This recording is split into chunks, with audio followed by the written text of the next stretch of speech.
Hey there, welcome. Tonight, let's leave behind the soft glow of your screen, your warm bed, and the quiet hum of modern comforts. Let's take a slow breath and gently drift back in time to a world that was cold, harsh, and desperately hungry.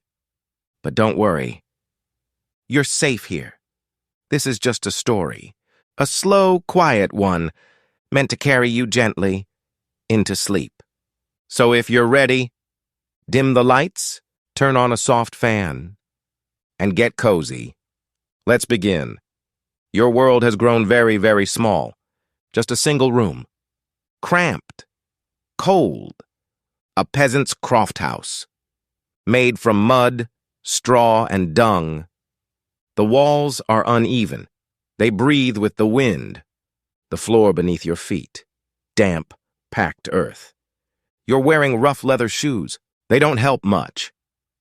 There are no windows, only narrow slits in the wall where either icy wind or dull gray light pushes through.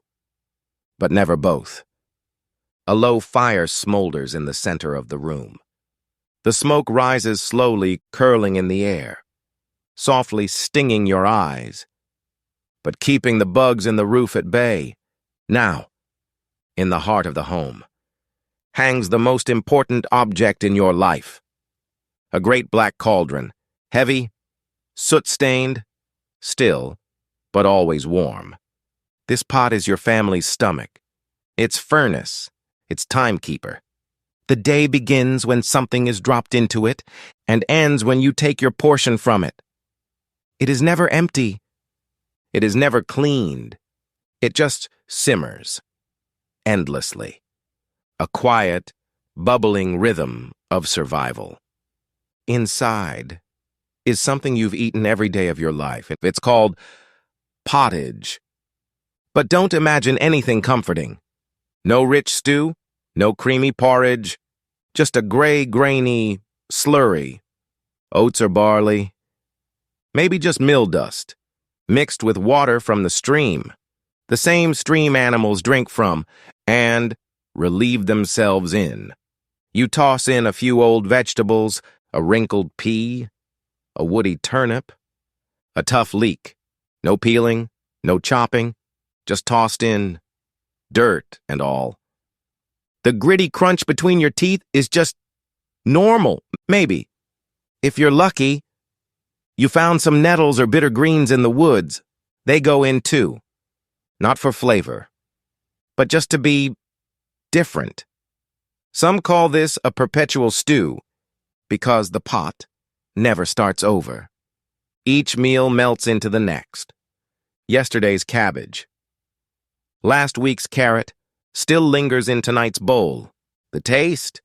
It is bland, soul-crushingly bland, damp grain. A bit of smoke. Maybe a sour hint from the heat. The texture, lumpy. Wet, like thin wallpaper paste one day, and the next, a thick, unmoving sludge. You don't chew it, you just swallow. It sits heavy in your belly, but that's only half of your meal. You reach for the bread. Not bread like you know, not soft, or warm, or golden. This is Maslin bread. Dark, dense, gritty, not baked with care. Just flour from rye or barley, mixed with whatever survived the harvest. Sour, tough, almost stone-like. It doesn't bring comfort, but it brings bulk. It fills your stomach, just enough.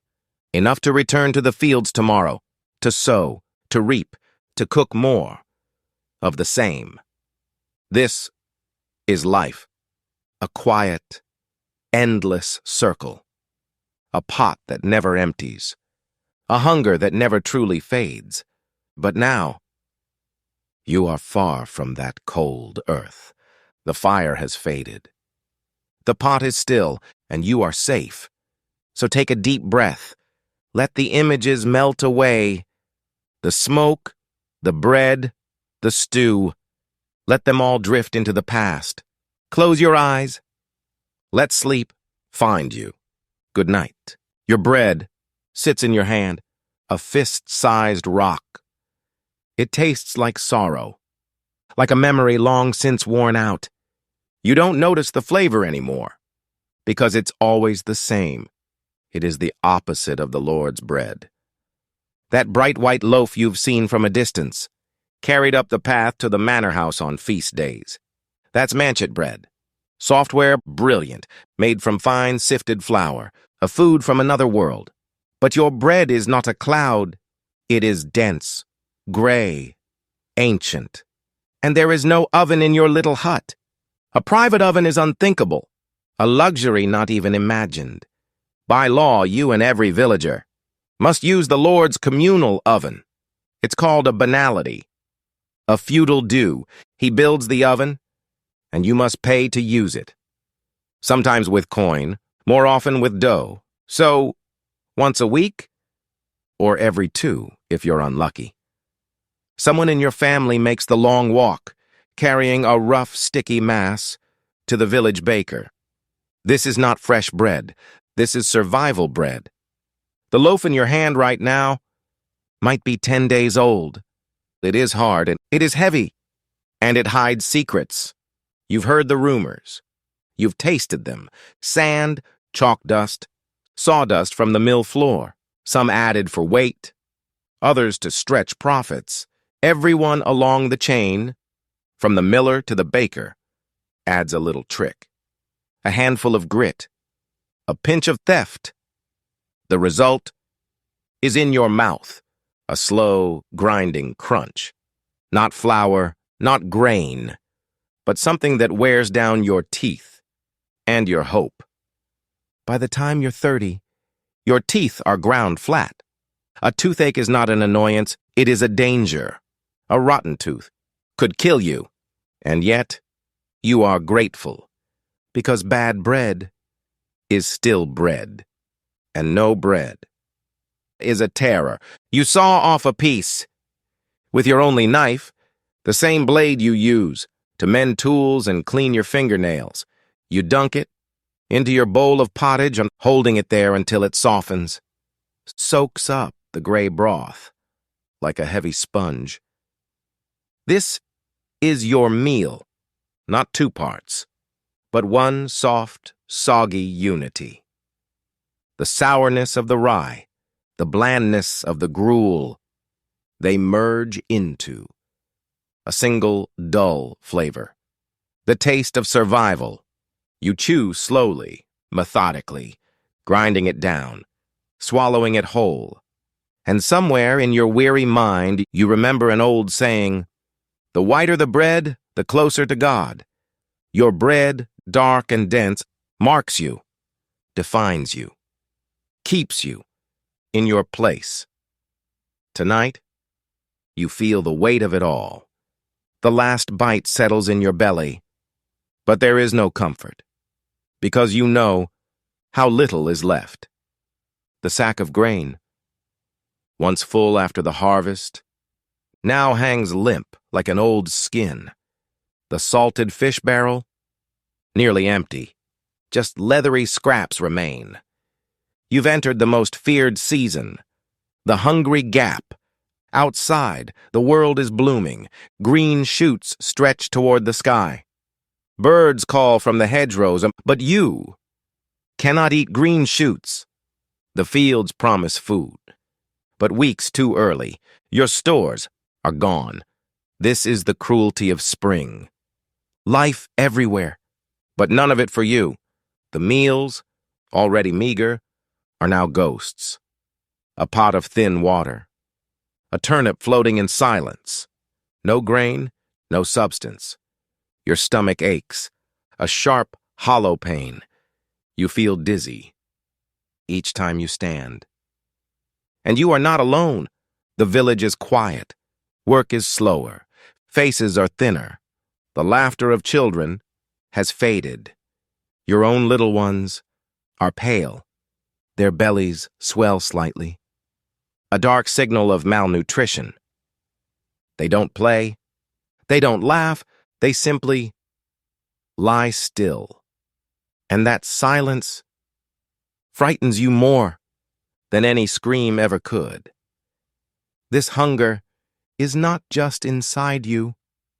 It lives in the walls, in the air, in every empty bowl. You chew willow bark for the bitter distraction.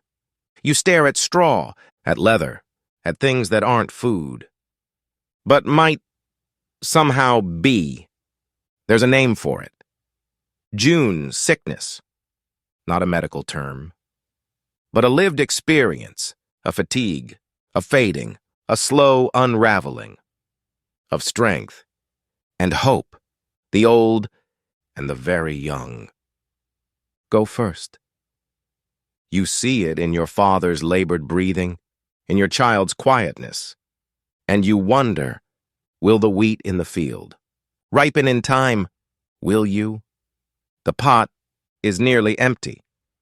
And so, your eyes turn to the woods, dark, silent, forbidden. The Lord owns it. It is his domain. But you have no choice. Pukal. Let this thought drift through you now, like the smoke in the rafters. Let it fade into the quiet hum of your room. Let it melt into sleep. The hunger is part of the past. You are safe. You are resting. You are warm. And tonight, that is enough.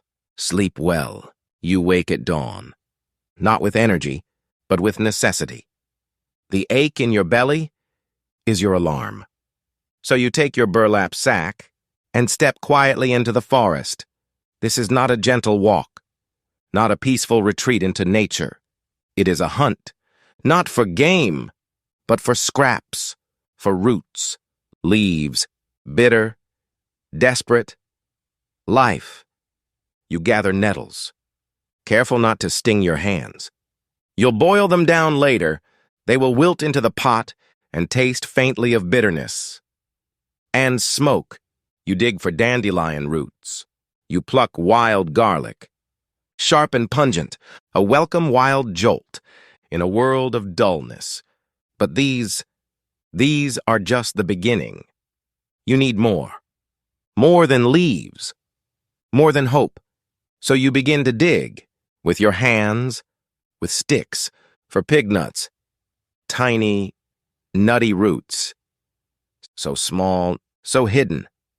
Finding one feels like a victory, but you'd need 100 just to feel full. The line between food and poison is dangerously thin. You hope for wild parsnips, but they look so much like hemlock. One mistake. Just one dash, and it's over. A sardonic smile. That's what they call it. The grin a dying man wears after eating the wrong root. You've heard the stories. A family, gone. All of them from a single meal, with the wrong white root. Mushrooms, too, are their own gamble. Some, delicious, rich, savory, a miracle. Others will waste your body for days, and some, like the death cap, will lull you with calm. You feel fine at first, then your liver begins to fail. And you fade slowly, painfully. You stare at the forest floor. Your stomach loud, your hands trembling. Do you risk it? You remember old tests, rubbing a leaf on your skin, tasting just a trace. But none of it is certain, none of it is safe. There's even a word for what you now carry home, a full hope meal. A sad medieval term for food that might not be food at all.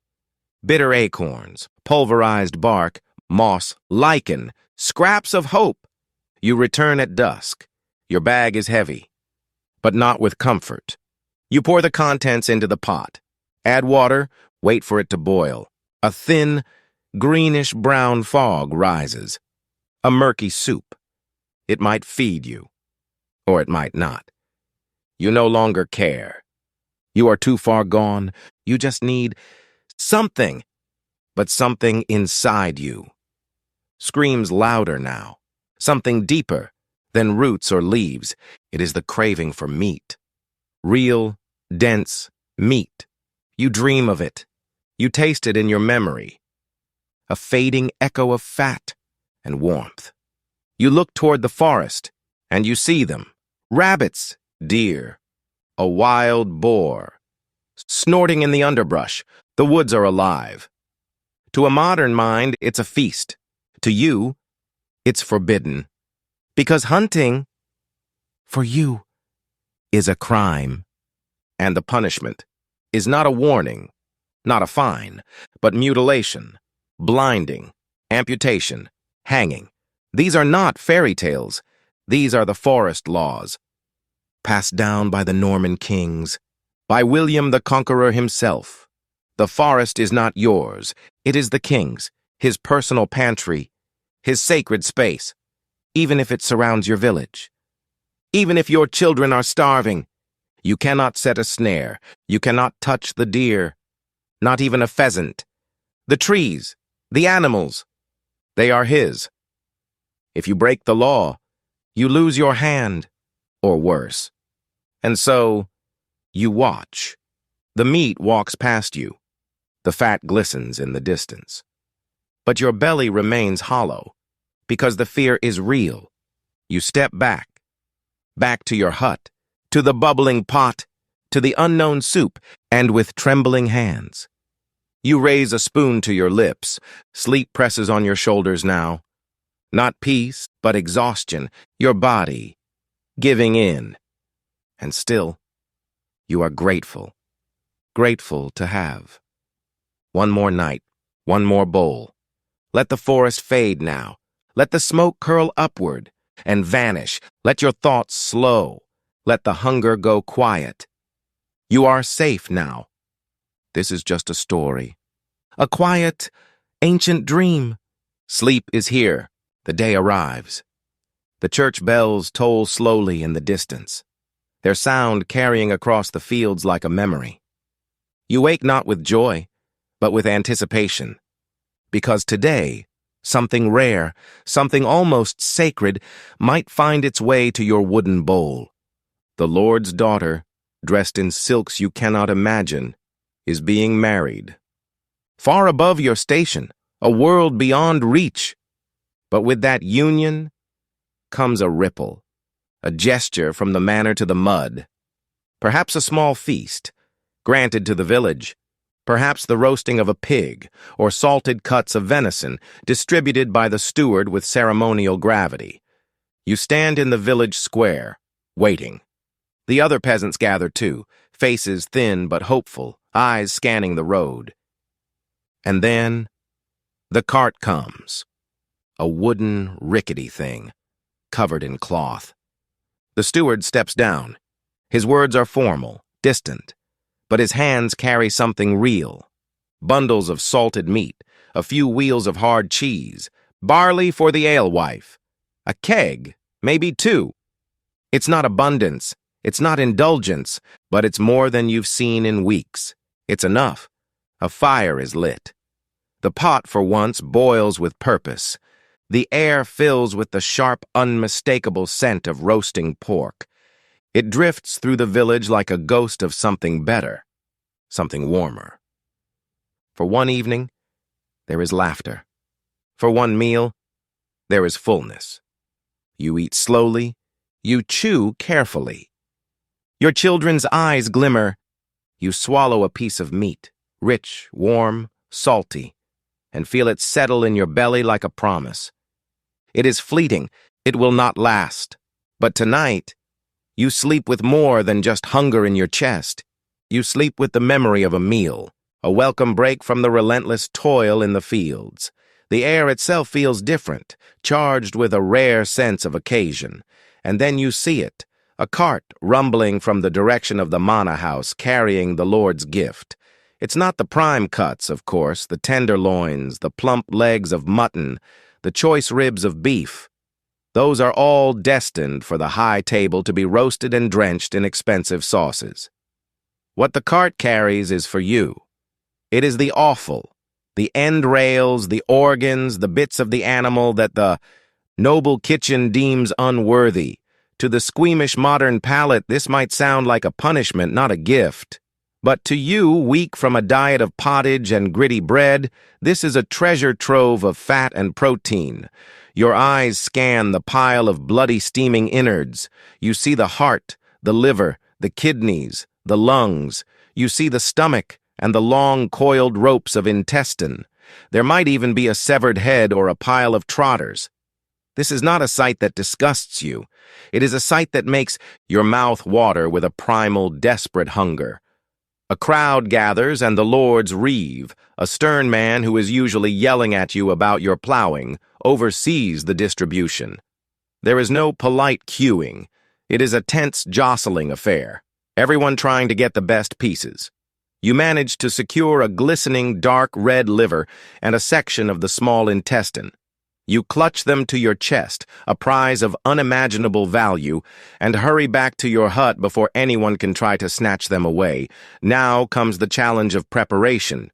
This is not a simple matter of frying up some liver and onions. The hygiene standards of your kitchen, which is to say the corner of your single room with the smoky fire, are non-existent.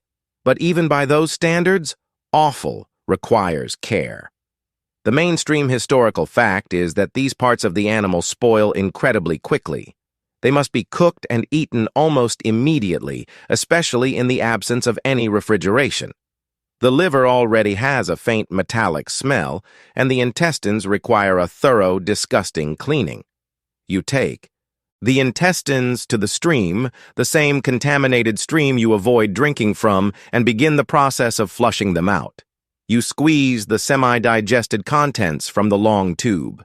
A foul-smelling greenish paste. You rinse it again and again, the cold, dirty water flowing through the casing. This process is crucial.